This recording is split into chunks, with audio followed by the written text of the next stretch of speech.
Hello everyone and welcome to another casual review. Today we're talking about Narita Boy. Narita Boy is a retro style side-scrolling action platformer with some Metroidvania aspects. At first glance you can immediately tell that this gives off major Tron vibes with the whole retro late 70s 80s aesthetic and music, and it definitely borrows some of the Tron story where you are playing as this simulation called Narita Boy in this program that was created by an actual human, and your goal is to go and recover all of the creator, this human's memories. It certainly invokes a 80s radical vibe with a certain text. There's a lot of rock-on signs. You surf on floppy disks. And the music is something straight from the 80s, that kind of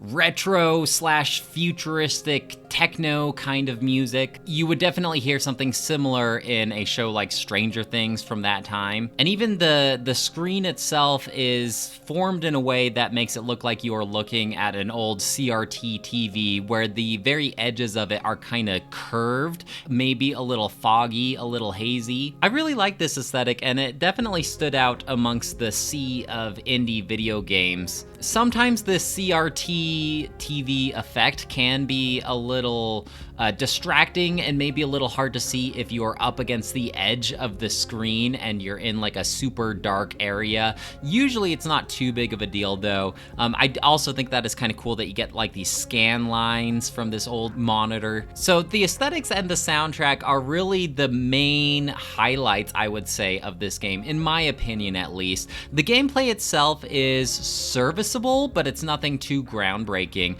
Basically, you're playing as Narita Boy, who acquires the Techno Sword, so it kind of plays like a platforming slashing game. You do acquire several different abilities as you progress through the game, like an uppercut and a downswing, and then you have this ranged attack where your Techno Sword can act as kind of like a shotgun or a charged laser beam. The combat also does this interesting thing where if you see certain flames over an enemy's head, you can toggle on that same color of flame and you will do a ton of massive damage to them, but they also do a lot of extra damage to you. So it's a risk-reward type of thing. If you see this guy with the blue flame, you'll toggle on your blue flame. There is a little bit of a charging period in order to activate the flames, and I think that's why I often didn't utilize this flame power as much as I should have, because sometimes you'll see 2 or 3 enemies on the screen with different colored flames, and it just took too long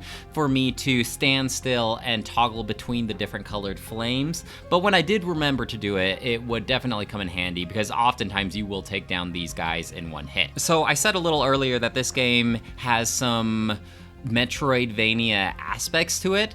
Instead of exploring like one huge giant world, you're really exploring like a bunch of smaller chunks of worlds, if that makes sense. The idea is there are these 3 colored beams that take you to like different worlds, and you are navigating each individual world, but you really don't have many reasons to go back to previous worlds that you've already explored. It is a lot more linear, I would say, than a Metroidvania as well. It's just knowing the right place to go. The idea is you're basically going around and collecting these keys that will unlock certain doors, and so there is backtracking here within each self-contained world, and sometimes you will acquire a power, like I mentioned earlier, like a shoulder bash to destroy a cracked wall or something like that, but there's not a whole lot to uncover and explore besides the main intended pathway. This was a little concerning at the beginning of the game because there is a level of backtracking and trying to remember where the locked door is once you find the key. And the problem with this is the game doesn't offer any kind of a map. This actually didn't end up being too much of a problem for me. For the most part, I was able to navigate throughout the game without one. But if I had perhaps taken a 1 to 2 day break in between play sessions, sometimes it would take me a little while to reorient myself and familiarize, okay, where do I need to go? Like, it gives you some quests, like, oh, climb the top of the radio tower or whatever, but it doesn't give you like any any indication where the radio tower is, and so you kind of have to figure it out. But luckily enough, the worlds aren't like too big that if you wander around for a couple of minutes, you should be able to find the correct place you are supposed to go. There's a lot of techno babble here, using a lot of code speak, if you will, but the story is basically, as far as I understand it, this evil program known as him has taken over this digital world, and he's the one that made the creator forget all of his memories and kind of turn him into a vegetable of some sort. And so you are defeating all these red enemies from the red beams, guided by the motherboard, who is trying to help Narita Boy defeat him. It's kind of interesting because although it takes a lot of liberties from Tron, they actually add their own kind of medieval fantastical essence to this. For one, you're mostly wielding a sword instead of like some kind of laser beam, and there's a lot of religious aspects in this digital world, a lot of worshipers and like riding these digital horses. And so yeah, it's like sci-fi, but they also take a lot of medieval fantasy aspects in the digital world as well. Just exploring all of these little smaller self-contained worlds, you are going to have a variety of environments. It's not just like computery sci-fi environments necessarily. Like you'll go to a water area, and you'll go to a desert area, and then you'll go to like this metropolitan area. And so I do appreciate that it shows variety in that aspect. And they do kind of mix it up in the gameplay. Like sometimes you're surfing on this floppy disk and you have to do some like jumping over these obstacles. Other times you like turn into a giant robot and you'll have like these big battles. And so gameplay kind of mixes it up, but as far as like the regular action platforming aspect, it stays fairly okay. Like I was never blown away with the combat necessarily. You'd think that these different colored flames would kind of spice it up a little bit, but it doesn't really. Mostly I was just doing the combat to explore the next area. There is a variety of different enemies that you have to kind of understand how to defeat.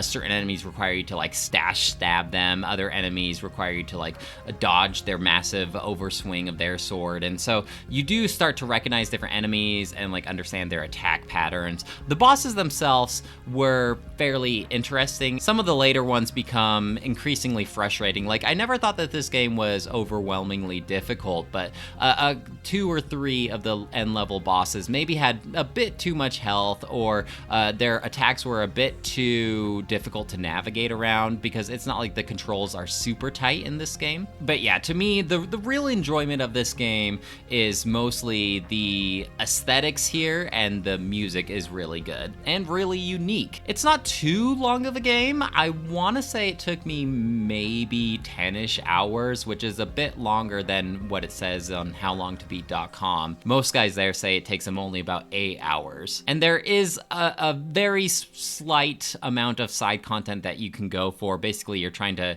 as far as I understand, you're trying to find like the 4 pieces of this unique floppy disk, and I only found 2 of them, so I'm not sure like if anything unlocks if you find those other 2. But as far as like exploring, it is fairly straightforward here, as long as you know where to backtrack and where these locked doors are. There are some cases where you'll find these portals, and you'll need to input the 3 different symbols in order to activate the portals, and so you'll kind of have to do a little bit of exploring in order to find these symbols up on the walls that will tell you which ones to input. I believe this is probably something that you could just look up online if you don't want to have to memorize the 3 different symbols for all these different portals. So that is a little bit of exploration that you are going to have to do. To me, this game was good.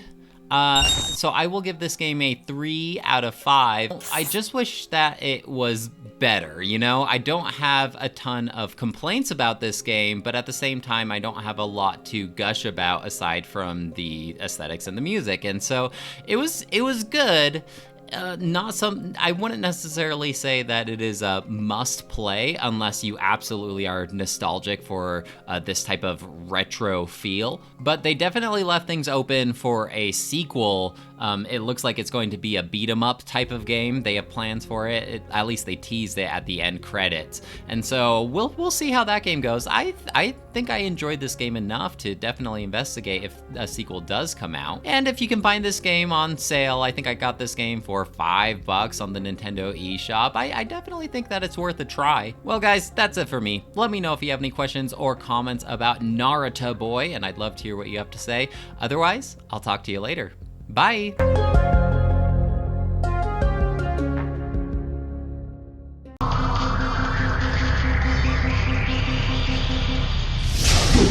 Soul.